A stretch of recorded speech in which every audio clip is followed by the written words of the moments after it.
질풍노도 약간 이런 느낌의 영화입니다. 지랄 발광 17세 인기 많은 오빠와 인기 하나 없이 자기 외모에 대해서 여기 내 인생 굉장히 폭망이라고 부정적인. 하는 부정적이라고 얘기하는 친구. 크리스타가 내가 그렇게 미워 죽겠는 오빠랑 연애를 하고 같이 한 침대에 홀딱 벗고 있는 모습을 한 침대에 들어가 있던 거를 발견했죠. 닉이라는 사람이었는데 그 사람한테 보내지 말아야 될 메시지를 하나 보냅니다. 저 진짜 발로 찼어요 이거. 입을 그러니까 발로 이불킥 나오죠. 굉장히 수위가 높은 문자를 보냅니다. 뭐 직역하면 나랑 잘까 뭐 이런 거였나요? 하여튼 그 정도의 더 되게 심했죠. 갑자기 선생님한테 찾아가서 나 자살할 거예요. 근데 선생님의 반응. 어. 안녕하세요. 저는 성교육하는 난선생님 푸른하우성의 김난 강사입니다. 네, 난쌤이고 저는 크림 작가입니다. 안녕. 저번 시간에는 우리가 첫사랑에 대한 이야기를 나눴었다면 우리가 이번 시간에는 약간의 연장선상으로 좀 흔들리는 또는 성장기 그쵸. 그런 느낌. 질풍노도 약간 이런 느낌의 영화입니다. 지랄 발광 17세라는 영화를 그쵸. 저희가 언급을 하고 그때 끝이 났었어요. 네네, 언급을 하고 네이버 평점으로는 7.87점이었고 관람수가 한 8만 명 8만 명 정도 국내 됐었던 관객수는 8만 명. 8만 명 정도 됐었던 영화죠. 이 영화를 좀 궁금해하신 분들은 한번 보시면 에이딘이라는 이 친구가 나왔던 주인공 역할을 성인이 돼서 17세 역할을 한 건데 나는 정말 17세인 줄 알았어. 너무 몇 살이에요 원래? 그때 이제 20살이 돼서 17세 역할을 한 거예요. 그 전까지는 아역 배우만 하다가 여러분들 기억하실 겁니다. 혹시 영화 범블비 기억나나요? 잘 네. 생각해보세요. 그 범블비 앞에 서 있던 소녀 그 친구가 이 친구예요. 네. 그리고 또 낯익은 사람 한 분 나오죠. 우디 앨런슨. 선생님 역할로 나왔던. 네. 우디 너무 너무 좋아. 반가웠어요. 너무 좋아. 네. 너무 좋아. 저는 이 영화를 보면서 계속 이제 그 아까 제목과 잘 어울린다라고 했던 그 이제 내용들을 한번 쭉 보자고요. 네, 한번 봅시다. 여기에 그 지랄발광 17세인데 사실 성인이 봐도 좋았던 영화 같아요. 네, 맞아. 저는 식사하시면서 보기 되게 좋아요. 네네. 그러니까 킬링타임용이라고 난쌤이 얘기하는데, 그러니까 성인들이 봤을 때도 약간 향수라기보다 확 공감이나 몰입감 주는 이 친구의 어떤 그 입장이나 이런 것들이 그 관계에 대해서 확 몰입해가지고 볼 수 있는 영화입니다. 인기 많은 오빠와 인기 하나 없이 자기 외모에 대해서 여기 내 인생 폭망이라고 하는 부정적이라고 얘기하는 친구 이 네이딘이 이제 그나마 자기의 편인 아빠가 있었는데 아빠가 돌아가시죠. 그쵸, 돌아가십니다. 그러고 나니까 오빠는 인기가 많고 어딜 가나 막 친구들의 그 사이에 또 운동을 그렇게 잘한다 여기서는 또 오빠가 완전 약간 인기 스타로 나와요. 예, 딱 제일 유명한. 네, 약간 엄친한 이미지로 딱 나오니까 상대적으로 본인은 초라한데 오빠랑 사이가 안 좋아. 근데 이렇게 친구들과도 관계가 잘 안 풀리는데 베프가 한 명 생깁니다.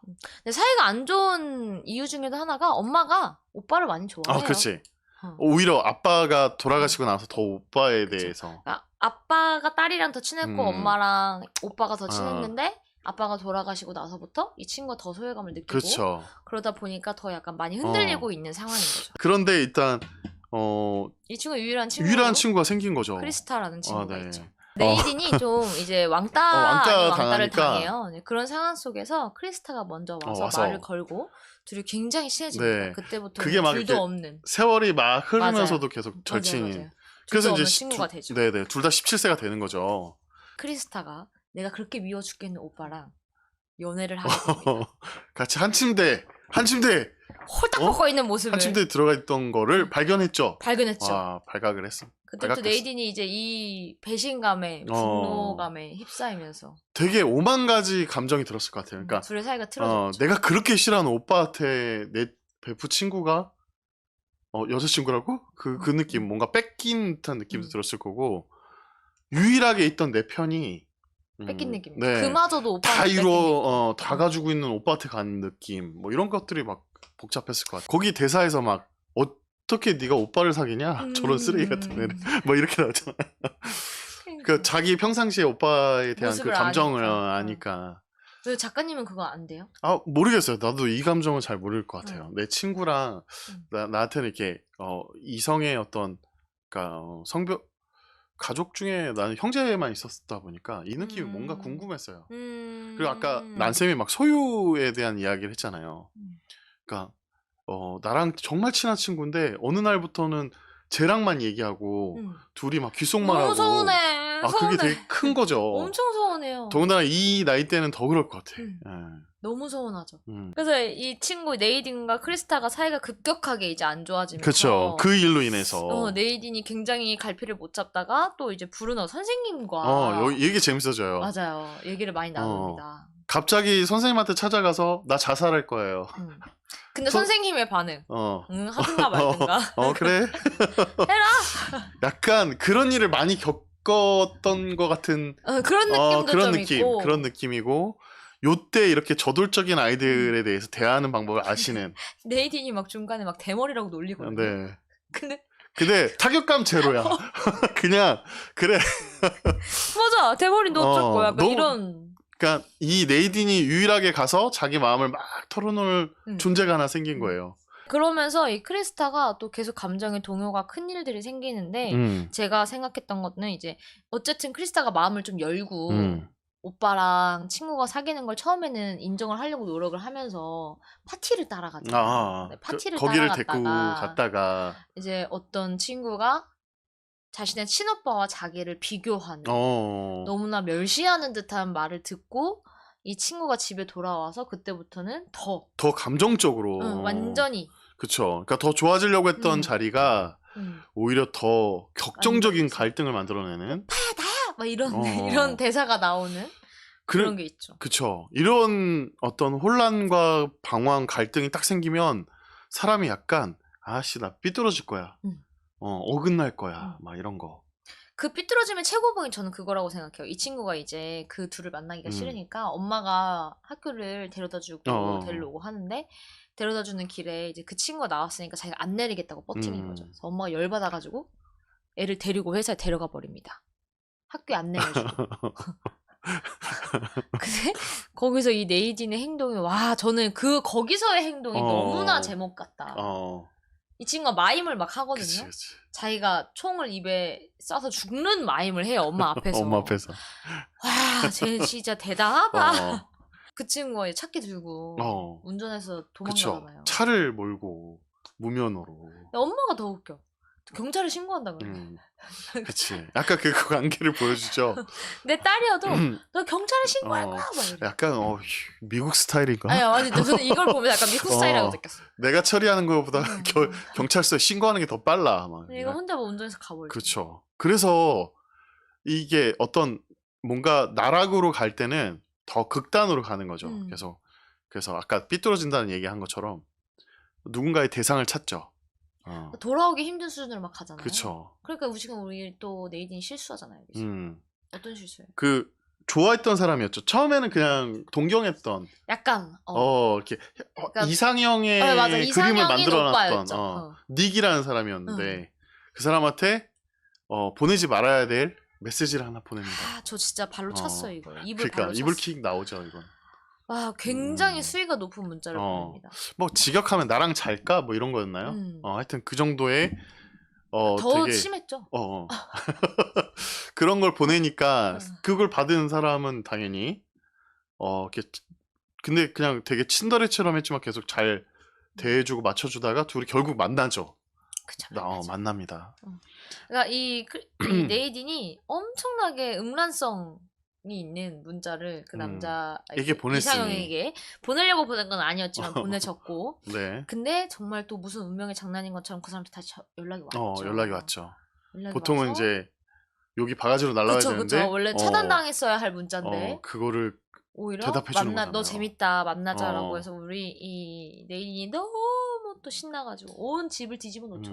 꾸미느라 온 옷장이며 화장품이며 막 욕실이며 다 뒤집어지고 그 남자를 만나러 갑니다. 그러니까 지금까지는 막 나락으로 떨어지고 이랬는데 드디어 뭔가 나를 인정해주는 사람을 찾을 것 같은 인정되고 막 그런 게 딱 여기에서 더 환상적으로 그 대상을 바라보게 되는데 막상 만나서 스킨십을 하는데 아닌 거야. 그치. 뭔가 이게 이제 느껴지는 거죠. 현타도 오고 현실감이 확 드는 순간. 그리고 그 남자애는 애초에 이 친구가 좋아서 나온 게 아니었고 예. 그 문자를 보고 그냥, 가볍게 네, 정말 가볍게 대한 거예요. 그러니까 네. 이게 그래서 그 얘기를 해야 돼. 그러니까 뭐 질풍노도의 시기 때 뭐 그런 일탈이 있을 수 있는데 그런 것들이 지금 디지털하고 연관돼 있으니까 그걸 좀 많이 보여줬던 면인 것 같아요. 맞아요. 저도 좀 약간 감정을 표현하거나 내가 이렇게 일탈을 표현할 때 어떤 의도든 간에 나한테 연관된 사람은 다른 의도로 올 수가 있어요. 내 진심과 다른. 이런 것들이 좀 조심해야 될 부분이기도 하고. 그렇기도 하고 저는 또 어떤 부분도 있냐면 가면 갈수록 청소년들 이제 범죄가 많아지니까 사람들이 자꾸 이제 얘기가 좀 많잖아요. 청소년들도 법을 제대로 처벌을 받아야 한다라는 얘기가 많은데 한편으로는 우리 이 친구가 그런 문자를 보냈잖아요. 그러니까 이게 그냥 겉으로만 보기에는 자기가 진짜 성관계를 하고 싶어서 보낸 듯한 문자지만 사실은 그게 아니었던 거잖아요. 그러니까 그만큼 이 마음에 왔다 갔다 많이 할 수 있는 게 사춘기니까 그런 건데 너무 어른의 잣대로만 보는 건 아닐까. 그러니까 이게 난쌤도 얘기한 이 지점이 그러니까 우리나라로 따지면 우리나라에 왜 그 트위터에다가 막 일탈하고 싶어요. 뭐 제 가슴 보여줄까요? 뭐 막 그렇게 남기는 중학생 아이들이 있어요. 당연히 그렇게 남기면 그걸 보고서 막 의도적으로 접근해오는 사람들이 몇백 명, 있죠. 몇천 명들이 접근을 하죠. 나 정말 우울해요. 오늘 밤 나 재워줄 사람 막 이런 것도 적는단 말이에요. 나 오늘 진짜 집 나가고 싶어요. 막 이런 거. 그럼 거기에 의도를 가지고 막 메시지를 보내는 사람들도 있고. 그리고 야 네가 먼저 보냈잖아. 네가 맞아. 나 그러니까 꼬셨잖아. 이 태도가 어. 저는 누누이 말하지만 성인이라면 그러면 안 된다는 그렇죠. 거죠. 보호해준 게 아니라 오히려 그 사람을 이용하게 되는 수단으로 활용하는 거니까. 저는 그 부분을 보면서 그 부분을 보면서 작가님이 느끼신 거랑 저랑 약간 비슷한 게 맞아. 이러니까 사춘기지. 네네. 이러니까 청소년이지. 그러니까 실수할 수 있는 게 청소년이지. 근데 우리가 이걸 가지고 너무 그 아이가 원해서 한 것처럼 몰아가는 그런 특히나 성범죄에서 맞아요. 좀 마음이 좀 그랬어요. 그러니까 그 아이들의 실수를 보장해 줄 수 있는 그 기간이 아니라 그걸 되려 범죄로 악용해 버리잖아요. 이런 게 지금 디지털 환경에서는 있으니까 그런 모습을 딱 그냥 되게 일편 보여줬던 영화의 한 장면이었어요. 저항하잖아요. 닉을 확 밀어내잖아. 근데 얘가 되게 주체적이긴 한 것 같아. 맞아요. 저도 그렇게 생각했어요. 선생님을 직접 찾아간다든지 막 이런 거. 거기서 이 아이가 분위기에 휩쓸리지 않고 네. 밀어내고 내려와서 엄청 울죠. 네. 그리고 선생님한테 전화를 해요. 또. 선생님한테 근데 저 좀 데리러 와주세요. 이래서 전화를 해. 또 간다? 선생님 또 밤에 가. 또 밤 늦은 시간이잖아. 늦은 시간에 또 데리러 가. 이 츤데레 선생님이 데리러. 진짜 멋져. 얘를 데리고 또 자기 집으로 데려. 그리고 아내한테 얘기를 하죠. 아내랑 학생이라고. 또 애가 있어요. 그 모습도 보여주는 거지. 그런 모습이 참 젠틀해. 멋있어요. 멋있죠. 멋있죠. 그리고 이제 편안하게 얘를 해주고 그리고 결국에는 목적은 선생님이 딱 생각한 건 집으로 보내주는 거였잖아요. 그쵸. 오빠가 데리러 오죠. 근데 이제 거기서 막 또 지랄 맞아 또 안 간다고 또 막 난리 막 가방 던지고 막 또 막 오빠한테 막 그냥 폭언을 퍼붓고 막 난리를 치는데 그러는 사이에 이제 오해가 풀리죠. 나는 그 영화의 전체 축에서 이때가 가장 갈등의 고조지만 이 얽혀있는 모든 실타래를 한순간에 맞아요. 저도 그렇게 생각했어요. 그러니까 뭔가 이렇게 고구마 먹었던 게 거기서 좀 많이 녹았던 것 같아요. 왜냐면 이 오빠도 굉장히 자기 나름대로 너무 힘든 삶을 살고 있었으니까. 그러니까 그동안 이쪽 네이딘의 시각으로 비춰왔던 오빠의 모습에서 아빠가 돌아가신 이후에 오빠의 모습을 딱 비춰주는 거잖아요. 이 장면이 굉장한 반전을 주고 전환을 되는 장면의 어떤 씬이라. 오빠 막 그런 얘기 하잖아요. 이제 아빠가 죽고 나서 엄마가 모든 의지를 자기한테 하니까 자기는 학교를 가도 멀리 못 가고 그 가장의 어떤 그거를 이 오빠가 짊어지고 있었던 거죠. 그걸 보여준 거죠. 그러니까 네이딘은 처음으로 얘도 이제 아차한 거야. 뜨거 한 거지. 뜨거. 아차한 거죠. 그러니까 너무 내 생각만 했던 네이딘이 되게 이제 오빠의 모습까지 보게 된 거야. 한 가지 시각에서 딱 그 시각이 트인 거죠. 오빠도 힘들었을 수 있구나. 그러면서 네. 이제 오해가 풀리고 그쵸. 사과를 하죠. 응, 오빠에게. 그쵸. 미안해라고 어. 하면서 그러면서 자연스럽게 그 또 둘의 관계를 또 두 인정하고 관계를 또 보게 되고. 네. 그러면서 이제 축하를 해주려고 하는 그런 과정들이 또 또 생겨나고. 인정하고 네. 예쁘게 잘 만나라고 하고 그렇게 만나라고 할 때 또 친구 관계도 회복되는 거니까. 맞아요. 네. 그랬는데 음. 정말 이런 갈등이 막 고조됐다가 해소가 되는데 결국 네이디는 그래도 외로운 거야. 이 시기에 성장과 발견, 화해, 갈등을 풀어가는 해소 이런 건 있었지만 본인의 그 아주 내면 깊이에 사랑을 갈구했던 거, 그동안 막 소유하고 싶었던 것도 있고 막 샘나는 것도 있고 막 내 진짜 사랑을 찾고 싶었던 마음이 있는데 그 순간 내 주변을 돌아봤는데 한결같이 있는 친구가 있네. 그게 어윈. 어윈이죠. 아, 네. 어윈이란 친구. 어윈이 중간중간에 계속 등장을 해요. 그쵸. 근데 계속 이 네이딘 옆에서 잘 이렇게 좀 케어를 해주고 뭔가 진심으로 바라보는 사람의 말투는 그 사람의 그 면을 계속 얘기해 주는데 그때는 안 들려. 예. 그러기도 하고 어쨌든 이 시기에 누군가에게 진심은 뚝딱거릴 수밖에 없어요. 예, 맞아. 그러니까 어윈의 행동들이 다 되게 멋이 없어요. 그리고 이렇게 눈에 잘 안 띄죠. 에.